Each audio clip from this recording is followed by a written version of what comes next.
How to create Instagram account on Android sign up guide. So hello guys, in this quick tutorial video I will tell you how you guys can create Instagram account on Android. So for that we'll simply open Instagram. Once you open Instagram, here you guys will simply click on down right side small profile pic.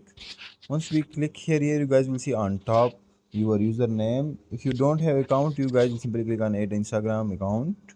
Once we click here you guys can see log into existing account, create new account.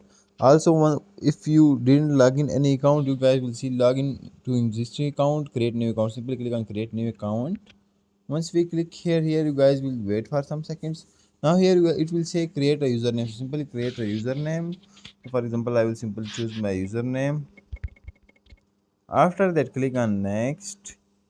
Once we click on next, here you guys can see to create new Instagram account in this account center, allow the following. And if you want to create account using another mobile number or email address, you guys can click on use mobile number or email address.